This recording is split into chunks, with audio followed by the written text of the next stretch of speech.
সুপ্রিয় দর্শক, এই যে টংটা দেখতে পাচ্ছেন, প্রায় 1 থেকে 1.5 মাস আগে এই টংটাতে আমার বসা হয়েছিল। এরপর আর বসা হয়নি। দিন বাইরে বাইরে ছিলাম, আজকে ফাইনালি একটু বসে দেখি কেমন এক্সপিরিয়েন্স লাগে। ভালোই লাগতেছে। তখন খুব গরম ছিল, এখন অনেক ঠান্ডা পড়ে গেছে। পরিবেশটা আপনারা দেখতে পাচ্ছেন। পিছন দিকে কিন্তু একটা জঙ্গল, এখানে প্রচুর মশার উৎপাত রয়েছে। আপনাদের এই টঙের আশপাশটাও দেখাবো। তো আজকের ভিডিওটাতে আপনাদেরকে আমার গ্রামের দৃশ্যগুলো এক্সপ্লোর করে দেখাবো। সুপ্রিয় দর্শক, দেখতে পাচ্ছেন এদিকে একটা কলা বাগান, কয়েকটা ছাগল চড়ে বেড়াচ্ছে মাঠে। এইদিকে অনেক ক্ষেত, অনেক কিছু এইদিকে আবাদ বা চাষ করা হচ্ছে। এটা আমাদের গ্রামের রাস্তা, আর এটা একটা জঙ্গল, আর এটা হচ্ছে বাঁধাকপির ক্ষেত।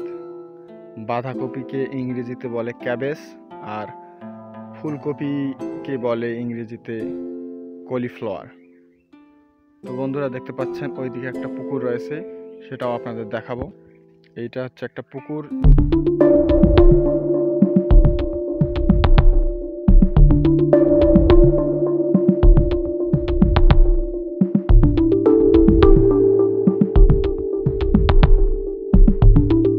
কিছুদিন পূর্বে এখান থেকে কিছু মাছ তোলা হয়েছে, যেটা ভিডিও আমি করেছি, আপনারা দেখেছেন। দেখতে পাচ্ছেন এখানে একটা খড়ের গাদা, আর এইটা হচ্ছে আমাদের সেই রাস্তা। আমাদের গ্রামটা দেখতে খুবই সুন্দর। এইগুলো কি আপনারা কি বলতে পারবেন? অনেকে হয়তো বলতে পারবেন, অনেকে পারবেন না। এগুলো আসলে আপনারা আখ খান, হয়তো বা আখ পছন্দ করেন অনেকে। সেই আখের চারা, এগুলো থেকেই আসলে পরবর্তীতে আখ উৎপাদন করা হয়। আখ থেকে চিনি, গুড় আপনারা জানেন যে বাণিজ্যিকভাবে উৎপাদন করা হয়। সেই আখের চারা। সুপ্রিয় দর্শক, এগুলো কি সেটা আপনাদের কাছে প্রশ্ন করলাম। যারা জানেন তারা ডেফিনেটলি কমেন্টে বলবেন যে এগুলো আসলে কি। আপনাদেরকে আরো ক্লিয়ারলি দেখাচ্ছি।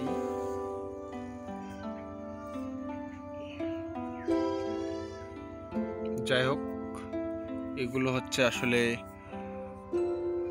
আমরা যে ধান লাগাই, ধানের চারা।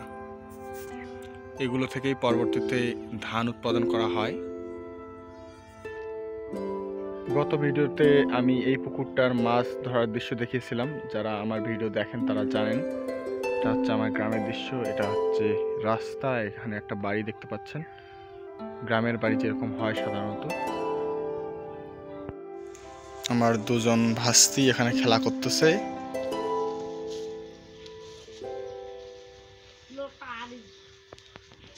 প্রিয় দর্শক, কিছুক্ষণ আগে আপনাদেরকে বাঁধাকপি দেখেছিলাম, এগুলো হচ্ছে ফুলকপি।